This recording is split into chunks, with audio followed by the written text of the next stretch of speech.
Allohdan ofiyat, yaxshilikni so'rayman dedi. Va shundan keyin aytdilarki, birodarlarimizni sog'indim dedi. Shunda sahobalar avalasna ikhvanaka ya Rasululloh, ey Allohning rasuli, biz sizning birodarlaringiz emasmizmi dedi. Shunda payg'ambarimiz alayhissalatu vassalom aytdilarki, antum ashabi dedilar. Sizlar mening sahobalarimsiz. Bizning birodarlarimiz endi keladi. Bizning birodarlarimiz bizni ko'rmasdan bizga ergashadi. Bizni ko'rmasdan bizlarni yo'limizdan yuradi. Bizlarga iymon keltiradi dedi.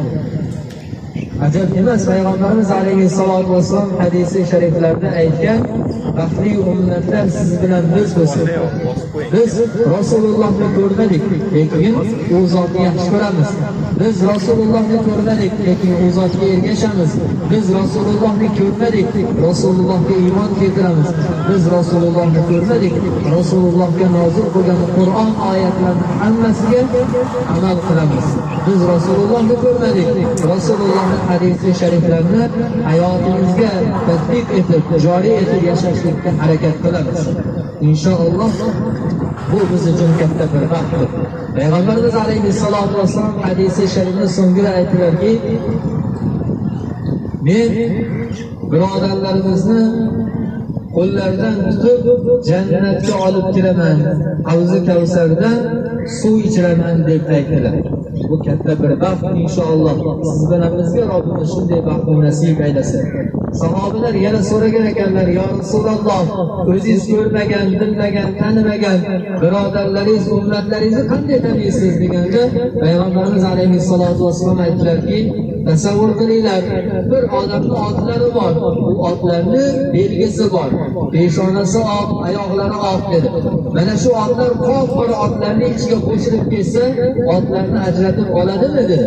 Sahobalar, ya Rasululloh, ha, albatta ajratib oladi, chunki otlarni belgisi bor dedi.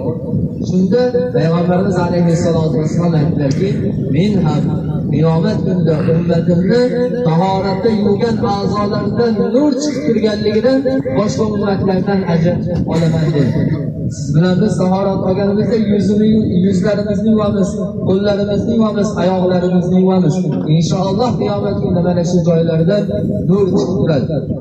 Aytiladi yana, bu ya'ni qiyomat kunida nur chiqib turishlik fazilati faqat ummat Muhammadga berildi, boshqa ummatga berilmadi dedi.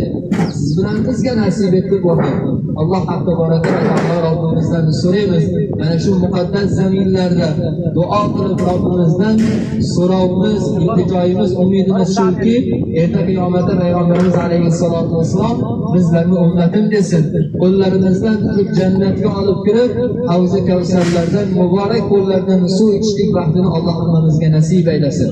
Boshqa bir hadisi sharifda payg'ambarimiz alayhissalatu vassalom aytadi, nafaqat o'zlarini, balki zurriyotlarini ham qo'llaridan yetaklab jannatga olib kiraman dedi. Bu baxt siz bilan bizga xolos emas, balki zurriyotlarimizga ham inshaalloh nasib etadi. Alloh taolo nasib aylasin. Amin. Payg'ambarimiz alayhissalatu vassalomga qiyomat kunida shafaatul kubro degan maqom beriladi. Bu qanday bo'ladi desa, Tafsirur Ruhul Bayon degan kitobda keltiriladi. Qiyomat qoyim bo'lib, Alloh taolo hisob-kitobni tugatib, ahli jannatiylar jannatga, ahli do'zaxiylar do'zaxga hukm qilib bo'linganidan keyin payg'ambarimiz alayhissalatu vassalom jannatdan chiqib, Allohning arshiga kelib, boshini sajdaga qo'yib turib oladi. Robbimiz aytadi, ey Habibim Muhammad alayhissalom, sajda qilish vaqti o'tdi. Sajda qilish vaqti dunyo hayotida edi. Boshingizni sajdadan ko'taring desa, payg'ambarimiz alayhissalatu vassalom aytarkan, ya Robbi, meni dunyoda jonim olayotganingda, qabzroq qilayotganingda va'da bergansan. Ey Habibim Muhammad alayhissalom, ummatlaringizni menga omonat qilib topshiring, ulardan birontasi do'zaxga kirmaydi degansan. Ummatlarim do'zaxda qolib ketdi, ummatlarim do'zaxda azoblanyapti deganda, mana shu holatda turib sajdadan boshini ko'tarib olmasdan turib olganda Alloh tabolaka va taolo Rabbimiz aytar ekan: ey Habib Muhammad alayhissalom, boshingizni sajdadan ko'taring va o'sha do'zaxdagi ummatlaringizni oling, hammasini hisob kitobsiz jannatning o'ng eshigidan olib kirib keting deb aytar ekan. Alloh hammamizga nasib aylasin. Alloh bizlarga ham mana shunday baxt va saodatni nasib aylasin. Shuning uchun bizlar qiyomat kunida Payg'ambarimiz alayhissalatu vassalomning shafoatini so'rashligimiz shundan.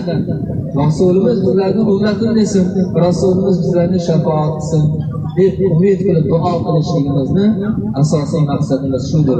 Alloh tabolaka va taolo Robbimiz hammalarimizni dunyoda oqibatlarimizni xayrli qilsin. Gavhari iymon bilan ketmoqligini nasib aylasin. Aytib o'tganimizdek, kelgusida karroz marot haj umralarga kelib, hajji mabrurlarga sohib bo'lib, ahli jannatliklardan bo'lishligini Alloh hammamizga nasib aylasin. İnşallah bu joyda Robbimizning kalomidan tilovati Qur'on qilinsa-da, mana bu joyda ustoz domlalar bor. Inshaalloh duo qilib beradilar. Men ustoz domlalardan uzr so'rayman. Beadablik bo'lsa ham gapirdim, lekin bular menga buyruq berganligi uchun mana shu gapirishga majbur bo'ldim. Qoida bor, buyruq odobdan ustun turadi degan qoidaga muvofiq ularning buyruqlariga labbay deb bitta og'iz bo'lsa gapirdim. Rahmat va axiru da'wana alhamdulillahi robbil alamin.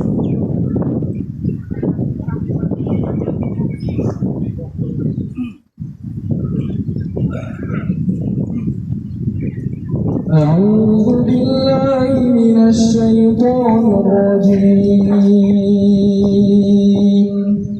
بسم الله الرحمن الرحيم.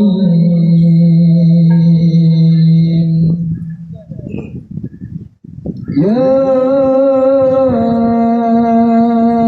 أيها الذين آمنوا اتقوا الله ولتنظر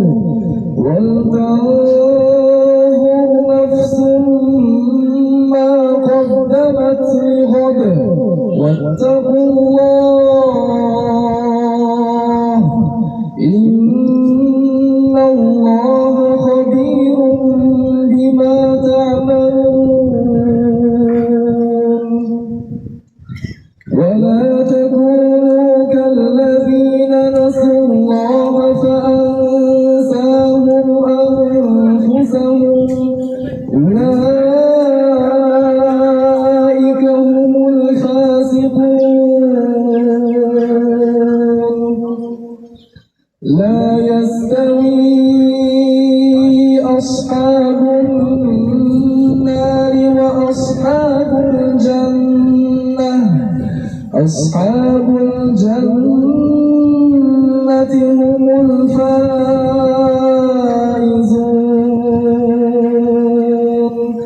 لو أنزلنا هذا القرآن على جبل لرأيته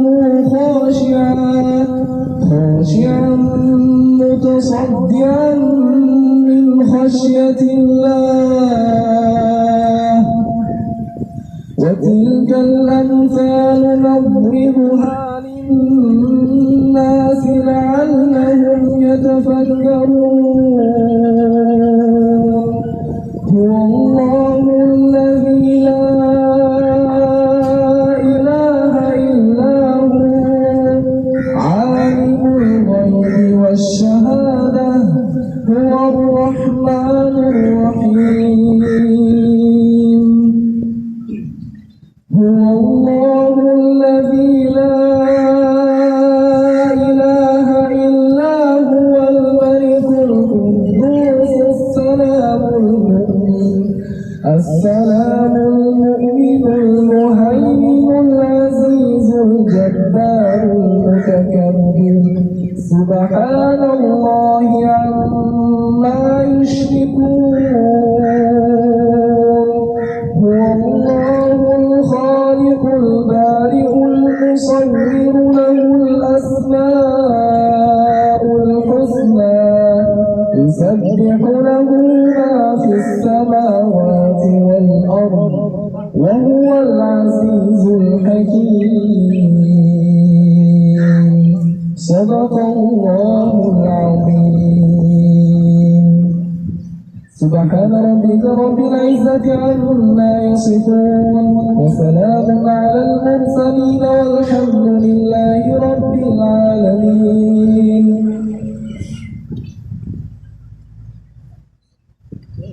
بسم الله الرحمن الرحيم. اللهم تقبل منا انك انت السميع العليم وتب علينا يا مولانا انك انت التواب الرحيم. فمن يرضى مخرج insanları, kalbini yanmalarla, topluluğu toplamakla, başımızın insanları, dua kılaşırkenlerimizi muameleler, ihtiyarlarını serveri peygamberimiz Muhammed Mustafa sallallahu aleyhi ve sellem'e sahabeler, ve tabi'inlere, din şefetler ve İslam dini ve hizmet ve şeriat ve tarikat şuurlarına ama şu dua şuurlarımız ve ötüşler ruhiyeti sebebiyle de kazanıldık. Ve ötüşlerimiz Allah ve rahmet ve şefetler yaratan bu zeminlerden biriyken buralarımızı, ziyaretlerimizi, ibadatlarımızı özü kabul edelim. Evet, yaratanlarımızı aklımızdan yaxşı niyetlerimiz var, maksadlarımız var, bir afzaliyet hizmetlerimiz var. İmanlarımızı işine edildiği, Allah'ın necat et, Hazretlerine sanatlarına bir duyarlar ve durumlar ziyaretine çıkışırken bu kadınların Allah'tan hamdelerini ödüge sevdikleriniz beraber ve Anadolu'ya özelliği kısır bir insanlar bu parça Musa Aleyhisselam'ın kavmini bir hafızın yıldan necat etti. Bizde Türk'üz Allah Teala bu yerden cevap hükümlerine meşradi özellikle selam ve hizmetlerine bağışlanan özellikle ülkemizin geçtiğimizde doğum günü halkın balalarından eserlerden nelerden ortaya çıkarttıklarından eserler. Bu ziyaretlerden mesela çok okuyan hamdelerini gençliğimizde kesinlikle balalarımızı insanlara kalkıyoruz. Bu nasıl ülkelerde Allah'ın diyarına ibadatlar kendine az ibadatlar yaşanan Amin. Sallallahu aleyhi ve ala alihi ve sahbihi ecmaîn. Rahmet.